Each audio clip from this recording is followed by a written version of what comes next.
Devil Comedy, the podcast, episode 1. Yo, welcome to the first ever episode of the Jersey Devil Comedy Podcast. Ed Goodavage, what is up, my man? How's it going, Dominic Benigno? Whoa, we're saying full names here. Better watch the curse words, kids. So check this out. People say to me all the time, they're like, what are you doing, man? Like, I'm looking at your Facebook. You're doing open mics in Red Bank. You're putting on improv shows at Smodcastle. And now you got a podcast. I can't follow. What the hell is Jersey Devil Comedy all about? What is this about? Well, it's about getting people stage time. Number one thing is we're trying to find people, including ourselves, and get them on the stage and build talent and get people out in the world and get eyes on how talented the locals in this area of South Jersey are. We've got we've got comedians, we've got musicians, we've got, what else do we have here? We got magicians. Mentalists. I'm looking for a puppeteer. I want a ventriloquist. If you know one out there, Puppeteers. I want to see a guy with a dummy roast somebody. I want to see a dummy roast somebody at the next roast battle. I'm down. I want it too. Dreams can happen. Yeah. If you're a dummy, you got a dummy, put in the contact, hit us up down below. Send us a message. Please. Jersey Devil. We're Jersey Devil on Instagram and Jersey Devil on Facebook. You can find us Jersey Devil Comedy. And we don't just produce comedy, we produce music. And today's show is sponsored by The End of the Road Theater. Have you ever been to the End of the Road Theater in North Cape May? You ever walked past the strip mall and said, what is that place? Well, check it out. The End of the Road Theater is always putting on quality shows. So, yeah, like he said, whether it's singer-songwriter showcases, whether it's Battle of the Band Super Jams, whether it's your favorite local musical act, go to the website and check out endoftheroadtheater.com. Yep. Jennifer, she is the owner here. She does fantastic stuff. Little movie clubs. They do wine and cheese. It's BYOB. We have improv comedy, all this stuff. And this is the podcast where we talk about it. And tonight's guest is Johnny Zarfati, and he is a phenomenal singer-songwriter, local to the Cape May area, Cape May, Wildwood, South Jersey. Yeah. He's the kid. I ran into him at an open mic one time. And the minute he started playing, everyone's like, oh. Because he's got a good voice, he's got the look, he's got really good guitar playing. So really excited. If you haven't heard of this kid yet, this is a great way to introduce him, and I'm happy that he's our first guest.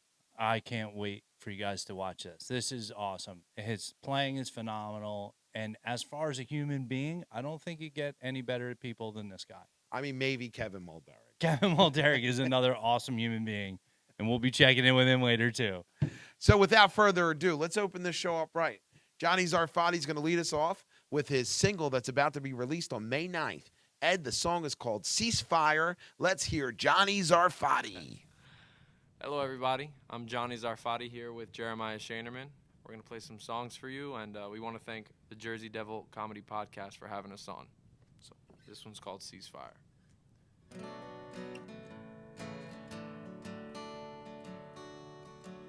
It's a faith that keeps me here, and I hope you'll stay when I need you near. Oh, I know you'd run away. A fool, I'll follow you there.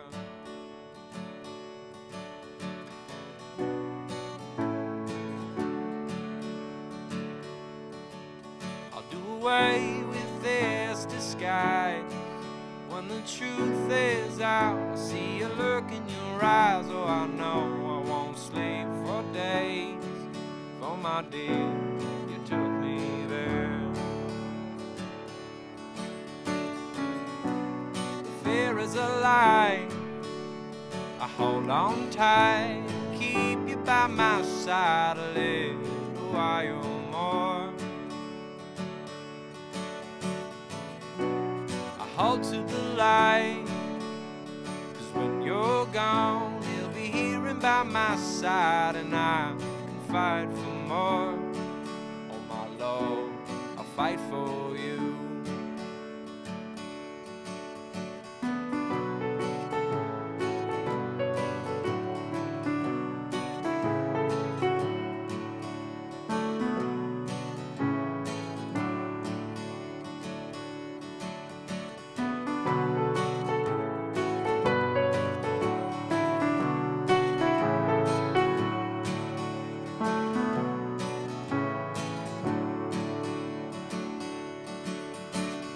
cease to the fire inside. After the time, you see it in my eyes, I won't be the same to you. Was a fault on Father Time. Should I fail to make you mine? In the long run, babe, I know you'll be fine. You're beautiful to me, and for this I'll sing your name. The fear is a lie. I hold on tight, try to keep you by my side a little while more. I hold to the light, 'cause when you're gone, he'll be here and by my side, and I can fight for more. Oh my Lord, I fight for you. Yes, I can fight for more. Oh my Lord, I fight for you.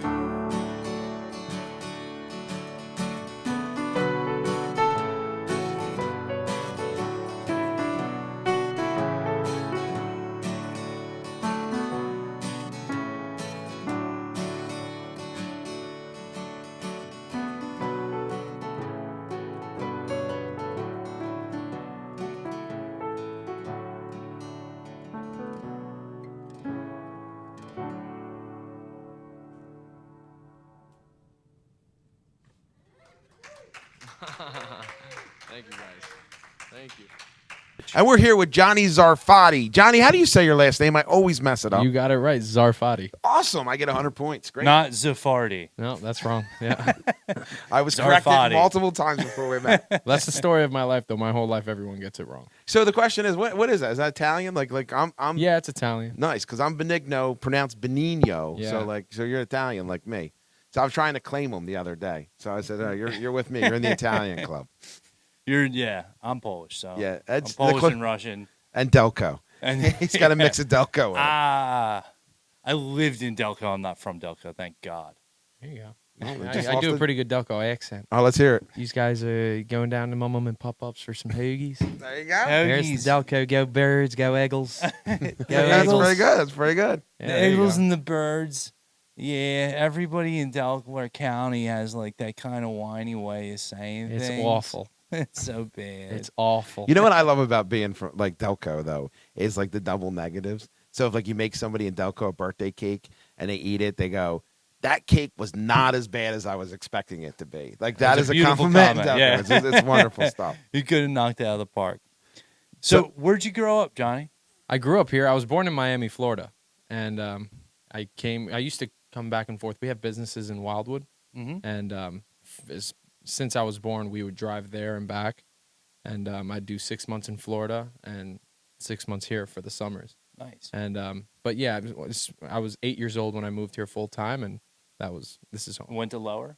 I went to middle, so Went to middle, I'm a okay. nemesis of lower. Yeah. Yeah. Oh yeah. boy, watch out! Watch out! Ed Uh-oh. didn't go to lower No, either. I didn't go to Lower, Dom. You did, right? I did, but I don't bleed Cape or Tiger blood. Although you know, Tiger Pride? they're- The Tiger Pride? it is a great school though. They're all good schools down here. They make good. It's all you the know, same, isn't it? It's high Pretty school. much. education. That's it. So anyway, speaking of education, Johnny, what is your musical education? Where did you learn how to play music, or who taught you? As far as teachers go, I have to, give my hat off to Gino White. He's a local guy here in Cape yeah? May. I first met him, I must have been 10 or 11 years old, and, he was doing lessons out of his house. He came in and he really taught me my instrument, and he really gravitated toward the blues, and, he introduced me, really introduced me. I mean, everyone knows Jimi Hendrix, but he really introduced me to Jimi Hendrix, and he really liked that. He played a lot with Pat Martino, who's like one of the, bigger guys that he's played with. But, yeah, as far as learning my instrument, I mean, you pick up the guitar, you learn G, D, C and stuff, but, there's levels to it, and he really took me above and beyond, really. That's the second time I've heard his name today. Well, So somebody was looking for guitar lessons. that's the and- guy. And they said Gino White. How is he? I'm like, the name is familiar, but There you go. No, Answer that's that the question. guy. Thank you. When, That's when huge. I was a little when I was younger, I worked at a grocery store, and he used to come and shop, and I used to think to myself, that is like the coolest friggin' dude I've He ever is. seen in my entire life. Yeah, like, yeah.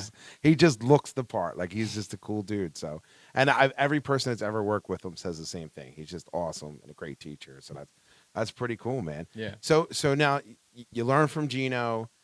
So this stage of your life now, you're playing music, you're out, you're putting on shows. What was the transition from, like, hey, okay, I'm learning how to play guitar, to, hey, I wrote these songs and now I want to take them on the road. So, like, what was that transition? What was that journey like for you? Years of waiting and not doing the thing. Honestly, it would be.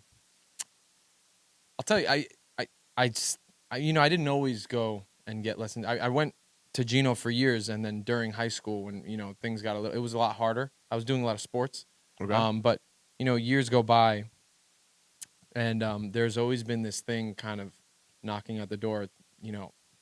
I always went through different creative, roads. I was doing films. I was doing, videography, and that world. I worked in the documentary film world for a bit. Okay. But it didn't really scratch my creative itch. I always knew that at the very least, I'd like to make an album. I'd like to release some kind of music, if for nothing else, for my future kids and my grandkids to have. And then I just started writing this past summer, and I was just like, let me just put something down on paper. And I didn't realize how vulnerable it is to write. And it's a lot harder than it may seem. But I just allowed myself to struggle through it, and I still struggle through it to this day. I mean, every time I write a song, I think it's the last song I'm ever gonna be able to write. But you just kind of keep showing up and working that muscle.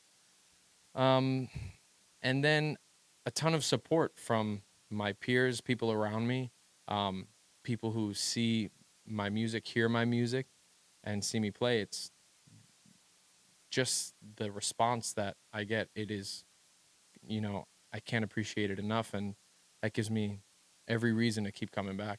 So that explains on your TikTok why there's all those drone videos of the Wildwood Boardwalk during COVID. I was like, what's this deal, dude, with these COVID videos? So they were documentary. I was like, is he post-apocalyptic thing? What's going on here? Yeah, no, I worked for like a little over a year on a documentary on an MMA team in Florida. And Oh, that's amazing. it really made me so much better, because that was, work all day, every day, put a video out every single day, film all day, edit all night, and post, every day. So Dude, it was a lot. Any crazy, like, MMA stories? Do you see any, like, crazy, Oh, yeah. anything you could talk about? Like, Yeah, any- totally. I mean, you start to become accustomed to just seeing people like break their arm Ugh. and fight through it. I mean, I will say MMA is the hardest sport in the world, without question.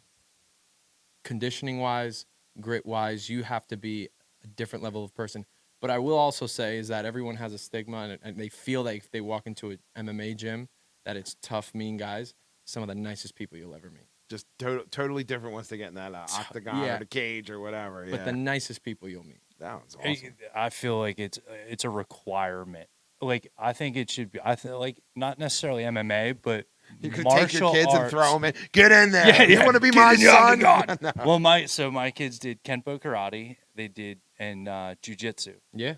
And I think that just, especially like growing up, what was funny was I taught little kids at Kenpo karate. I'd do the kids sparring classes. Okay. So we'd wrap little girls, little boys up, head to toe, headgear, chest plates, like elbow pads, gloves, footwear, shin covers, and then have them go to town.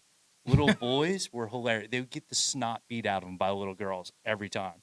And it was like, because the little boys had this dream of being like Bruce Lee and doing flying dragon kicks, and the little girls would take instruction. So the little girls would square up and just bip, bip, bip, and punch Yes. these little boys and like knock them in the nose. And Yeah. then the kids would be like, ah. Yeah. But then as they get older, and then like it's puberty. After puberty, it's a whole Yeah. different story. But everybody I knew in that world that trained at the elite levels was the most patient, kind people I've ever met. Totally. you like the one guy we're driving looking for a parking spot. We had to go run and grab some stuff from the supermarket, and this guy pulls in the parking spot in front of him and is like beeping his horn and yelling at my instructor, who's like the owner, like this like 4th-degree black belt, trained in Japan for years, like was a did Thai boxing and stuff. And I'm like, oh my God, this guy would rip his head off, like, and he was like, that's okay. He's like, that's all right. Like it just super got him like, man, if this guy only had any idea what he was yelling at right now. No, like, for sure. I'm not gonna lie. All I envision is you against 100 children in a fight, and I was like, I'm the sensei. Yeah, I gotta tell you, you're giving off that vibe. Man. It's just a tad. So when Ed is not beating on children, Ed's an entertainer, right? He does improv, he does music, right? And so do I. I DJ, I host, and all that stuff. And you're an awesome musician. And I think a lot of people here, we kind of take Cape May for granted because everywhere you go, you can find like amazing musicians, amazing artists. And like one example of that was singer-songwriter weekend. Now I know you did some work singer-songwriter weekend. What was the experience like that for you? How did you like it? Like, did you learn anything from that? Did you have a great experience doing it? So that was like our first show as a band. And, I had a group of guys, we were rehearsing close to every day.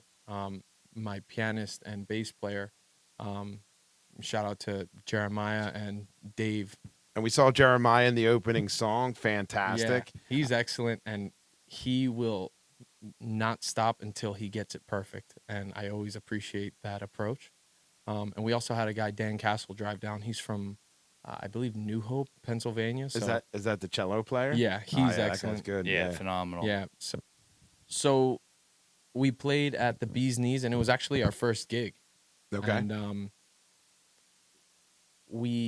before setting up, we saw the place was pretty empty. And I remember going backstage and telling my guys, like, listen, I'm not sure what we're going to get tonight, but I thank you guys for being here. And, right. Hopefully this thing grows and we can kind of get some bigger crowds. And we stepped out for sound check, and he kind of starts setting us up. And I look up, and the room was flooded. Awesome. Like packed. And I was feeling. like, I didn't even have time to start to feel the nerves of the crowd, which is great. But yeah, we got an incredible response that night. And then the next night, we were invited to play at the Ugly Mug in Cape May. And we had a fiddle player who had been recording on my album. Awesome. And he's amazing as well. He's played for years. He did a lot of stuff.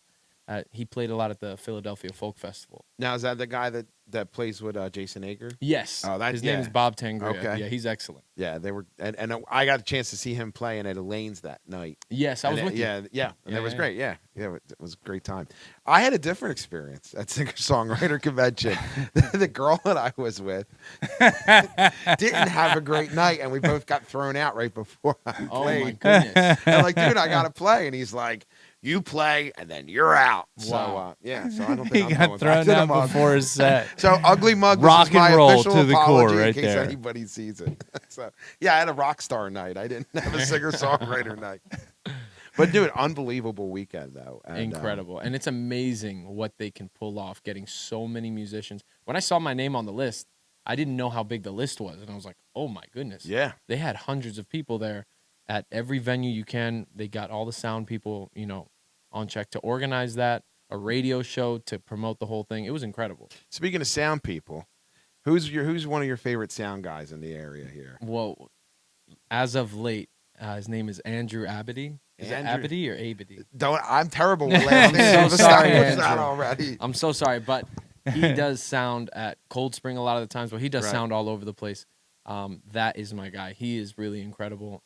We recently played at the Station House connected to the Mud Hen. I know he was there. And, He saved my life that day. That huge room, what he was able to capture in that room, made us sound so much better. I got to tell you, the best part about that is the people at the Mud Hen were trying to turn you guys down with their iPad, and they had the iPad. They kept turning it down, and you guys' sound was perfect, by the way. So it's not about that. But they were like trying to get the volume down, and I go to the lady, they're not hooked up through your iPad, and, they kept and all they were doing was turning my stuff off. I'm like, ah. Oh man! But speaking of the Station House, though, that was an awesome thing. So if you guys don't know this, we like to donate our time. Me and Ed will donate our time Mhm. to do stuff like that. And I donated my time to the branches. That is an awesome thing. And I got to MC and host it. And like me and Johnny were talking, and he was like, "Can I get up there and do a set? I'll donate my time." And he brought his whole band. It was a fantastic thing. In fact, I got a clip from it, Ed. Let's throw a clip Perfect. up. Yeah, dude, you crushed it, bro. You crushed it. Totally crushed. There was 200 people there. They took your business cards. I had grandmoms coming up going, "Is he single? I got a granddaughter who lives in, Arkansas." So Yeah. yeah, absolutely great showing. It's a fantastic thing. So the question for is what is next for you and your bandmates? What's on your docket? Where is this headed for you? Where can people see you now? So, for one, we have finally. I've been working with so much music, and it's been months and months of keeping it behind curtains. Finally, we're gonna have our first single out on May 9th, Ceasefire. Awesome. And then we want to be releasing singles every month. Okay. And then eventually an album, maybe at the end of the summer or in the fall, towards the end of this year. But as far as shows go, we're going to be playing at the Stone Pony on May 18th, and we're trying to sell as many tickets as we can. We actually have to sell 50 tickets to take the stage. Okay. So that's kind of the mission right now, is sell as many tickets as possible. And, So like we could put the link to the tickets right here in the yeah, comment of course. section. Yeah, totally. Awesome. So we'll Link. make that happen, right? Yeah, Ed? thank you. Yep. Well, I'm not gonna make it happen. Ed's the tech guy. I would have had nothing. Together, plugged. together we'll figure it out, hand in hand. Yeah, we'll figure it out. Ed, please make this happen. Yeah. But so you can get tickets to the Stone Pony show right now, right? Yep, On the totally. ticket link, and then any other shows before that? Anything else going on? So my great friends here at the End of the Road Theater are throwing a lovely fundraiser, and I can't thank you guys enough. That goes, hand in hand with what I was saying earlier about the support that I get from the community and the people. Really, I can't express my gratitude enough. But we're gonna have an event here on May 10th to help promote that show at the Stone Pony the week later, on the 18th. It's going to be a great night too, man. It's going to be and it's a celebration of arts and community. Like, Jen's not here right now, but Jen, the owner of this place, her vision was to find artists like you and find people like Kevin Mulderig and even Jeff Sharkey and, bring comedy, bring an art scene to North Cape May. And I think this place does that, encapsulates that. So that night for you is a celebration of all that. Mhm. So we got some good artists too to open up for you. We got Vinnie Smith. We're going to bring Uncle Monster in. And then Kevin, we're going to do our Fire Pit Jam Band. So we'll have some artists here opening up for you. Get a chance to release your new single that next day or the day before, right, on May 9th. So we'll hear some Ceasefire. So the song Ceasefire, right? That's one of my favorite tunes that you have. Like what was the inspiration to that song? While you're sitting down, you're writing that song. Like, do you think of the people that are listening to the song when you write a song? Or are you thinking about yourself? Or how's that work for you? Well, when it comes to listening and who's listening, I don't know if you ever read the book The Creative Act, Rick Rubin. He's a really great producer. But Mhm. I know anyway, his beard. Yeah, I know his excellent beard. beard. Yeah. We can all aspire to have a beard that One day. But one of the things that he said was that the audience comes last, and what he means is that if you're creating for the audience and you're trying to do something that works for an audience, you lose the authenticity and you're not being true to yourself. So I try to subscribe to that and say, when it comes to making my music, who's listening, I try to kind of shut my mind off and allow the energy to pass through me and work with that, Sometimes, and you'll hear musicians or songwriters in particular think of it as like a cloud that kind of overtakes them, and you'll have that 90 minutes of just it's coming through, And other times when you're writing, it's just not there. But when you catch that moment, I have thousands of voice memos on my phone of just me mumbling away, and I'll send it to my guys too, and it's just, we'll try to work with something. But as far as who I'm thinking of, it's totally, just the current of energy passing through me. Yeah, it's not really much thought that goes into it even. Ed always tells me you're channeling the muse, right? Yeah. Right? Yeah. So Ed, what was the book you were telling me about? The War of Art by Stephen Oh, okay. Pressfield. Yeah. So I've been listening to that, and that's Blake foundations of it. I always like I remember hearing Billy Joel talk about writing songs. And he's like things come to you and you catch them. Mhm. And I feel like when I write, like lyrically, I just try to get into a mind space of what that's around and write and let what comes out to the cadence of what the music is. But like when I'm like making the music itself, I feel like it's like an Easter egg hunt. You know, like all of a sudden you'll hear something Mhm. in it and you're like, what's that? You know, like it needs to go somewhere. And you're like, I don't know where that is. And all of a sudden you find it and you're like, ooh, that's it. Yeah. And then it illuminates itself to you as you're going down. It's a really cool Yeah. There's thing. But you're like, it's not like you're like, you know what? I'm going to write an awesome song right now. You Yeah. know, it's like you just have to tap in that energy and and like hold some kind of frame of reference for it. Yeah, I always hear that the constant work, if you're at the place of that work, if you keep showing up, eventually you'll show up on a day where the conveyor belt kind of passes through you with the idea, and Mhm. you're like, oh, I caught something here, and let's just write with what we have, and maybe it turns into something, but maybe it's a melody, maybe it's some lyrics, maybe it's just a thought, you Yeah. know? But allowing it to pass through, it definitely feels external, though. It feels like it's not mine. It kind of just passes through me. And know? have you had times where you like kind of suppress that? So there'll be some times where maybe I'm at work or I'm driving and I'm not, in a place that I want to kind of see it through. And you almost feel like, not now, but Yeah. then I'll just be driving and I'll record something and In be your like, phone, let me yeah. try to get back to this. But yeah, totally. I got to tell you, your guys' processes are completely different than mine. I just sit on the toilet and fumble through the dictionary until I get two words to stick together. So Johnny, so where do you see this all lead? Like, what would your dream, your aspiration be? Like, where could you see this? Where would you love to take this music to? Well, the dream would be to be able to pursue it full time and, be able to tour and put out albums and make that my life, Yep. That's been a dream of mine since I was a 7-year-old kid. And, you feel like it's not real or feasible until you start. And then you kind of just get this thing that starts to knock at your door. It's just nonstop. Like, you have to see it through. You have to see it through.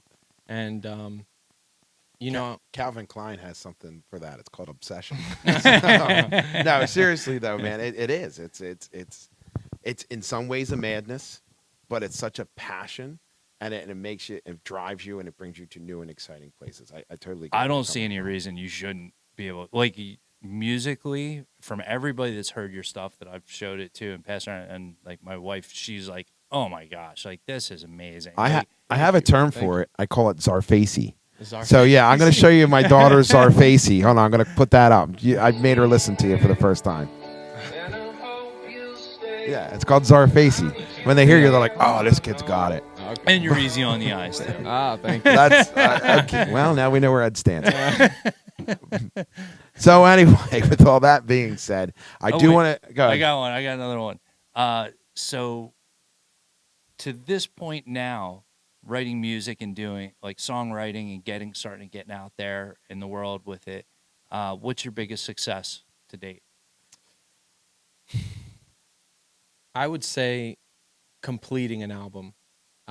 We recorded the whole thing through, and now we're in the mixing and mastering process. But to see that thing through, that's been kind of bugging me for years, of just something that I've always wanted to do. Mhm. That feels like a really big accomplishment, because for years I just don't know. I don't know what made me not do it, but it just didn't feel feasible. I let other things get in the way, but that would be, I feel, my biggest accomplishment so far. And where'd you record it? I have an excellent local producer. His name is Zachary Lanton, and he's recorded all my stuff, and working with him has been incredible. I would recommend him to anyone, and he's taking musicians on now. So That's awesome. You know, other thing I always notice though is like your videos that you post are always so good. Like the quality. Where do you get those good quality videos from? that has to be my. So I was searching for content creators, And I'm a documentary film guy, so That's what- you know, yeah, I yeah. kind of always held it to a certain standard. Okay. And my producer I worked with, Zach, he actually recommended his friend. His name is Elijah. Okay. Truly, Truly Films. If you want to look him up, but don't make him too busy for me either. Like I want to be able to still work with him. If they start to see his stuff and they get his contact info, he's gonna blow up. I'm telling you. But his work has been, you know, he's one of the most willing people. When I say willing, I could call him and be like, "Are you free in an hour so Yeah. we can do this? I have to get content." He's like, "Yes," and he'll find ways to make it excellent. He'll bring all his lights, and lugging a bunch of camera gear is not fun. No, I seen that apparatus he has. I'm like, dude, my back be thrown out. Yeah, I'm like, lugging a bunch of camera gear is not fun. So Right. to work with someone who's so willing and he's just like, "Yes, we'll make it happen," it's incredible, you know. And he's so great to work with. He's such an awesome guy too. And where can we find all the stuff? So what about social media? You're on Facebook and Instagram. So if I could make a message to Facebook, if you guys could get me my account back, someone hacked it. Ugh. I can't make an account. I can't use a different email. I'm completely blocked from Facebook. Good on So Instagram. unfortunately, no. I'm How about not on Instagram? Facebook. Are you blocked? Instagram, I'm good. All right. Mine, Cool. it's just my name, Johnny Zarfati, and same with YouTube, Johnny Zarfati. You'll see a lot of stuff on YouTube and Instagram. YouTube, Instagram. How about TikTok? Can we get the spelling Yep, of the same name on thing. the screen here, Ed? Yeah. Just Yeah, in right case- here. Just We in need- case we got a bunch of, Yeah. got drools like me up there looking at it, like, how do you spell that again? Yep. Yeah. Cool. Everything is just the name. No crazy username, just Johnny Zarfati, and you should find everything. Perfect. Yeah. Great. Any other closing statements? No, I think you hit the nail on the head. Like when you're growing, you're going through the business and you're doing everything you're doing, you surround yourself with good people and good things happen to you. You put out the right energy and you know, we just keep going. And I think if you're listening to this and you made it this far, check out the link below. Check out the Stone Pony Show. Come to the End of the Road Theater on May 10th. Have a great night with us. And then if we sell enough tickets, we get a jitney together. We get a party going up there. I mean, and like you said, you're going up May 18th. You're part of the Stone Pony Show. It's Rising Stars. You're going to see some great music. Ed, you coming with me? We're coming. Kevin Mulder, you Oh. coming with me? Sure. I dragged this poor old guy to everything. He's like my drunkle. So, yeah, like come check it out. Check out Johnny's music. Johnny, thanks so much for hanging Thank out you with for us having tonight. me, man. It was Really, pretty thank you, awesome. guys. Great stuff. And then you're going to end us with a song. What song are you going to end us with? We'll play this one that I feel really proud of. Jeremiah likes to play it on the piano. It's called Still Eyes. All right, Still Eyes. I think Perfect. Jeremiah was giving me some Still Eyes playing pool the other night. Awesome, man. Thank you so much. Thank you, guys. All Really, right. Thank you.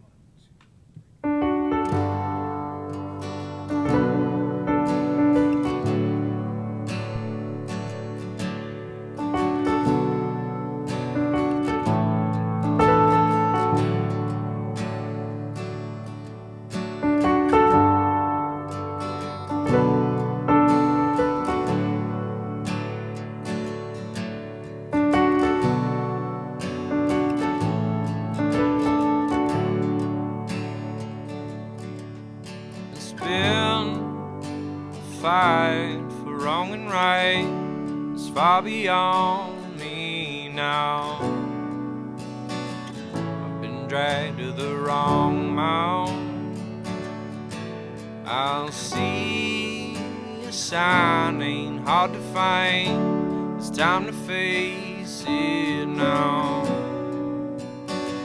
You can't hide in your hometown. But I can't make it work, 'cause I confide in the comfort of words, 'cause I did upon the hill. Still eyes, I see you still. Still eyes, I see you still.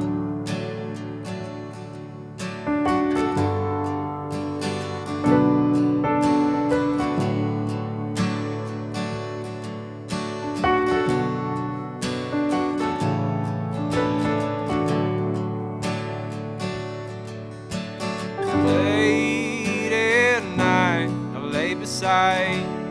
part of life is long gone, and it's a part that I can't find. I'll ease of mind, whiskey or wine don't make the mornings easy. And don't you know it's a long ride?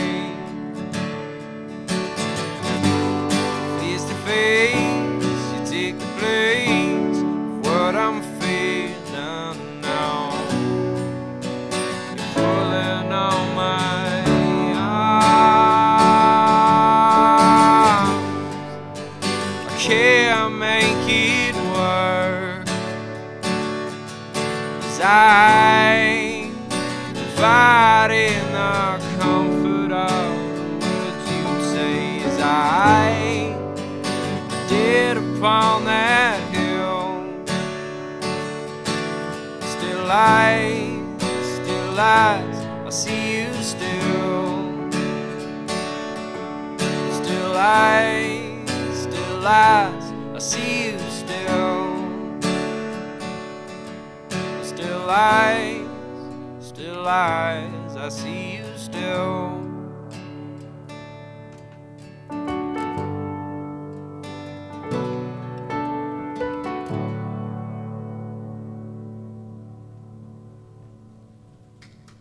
Thank you, guys. Thank you.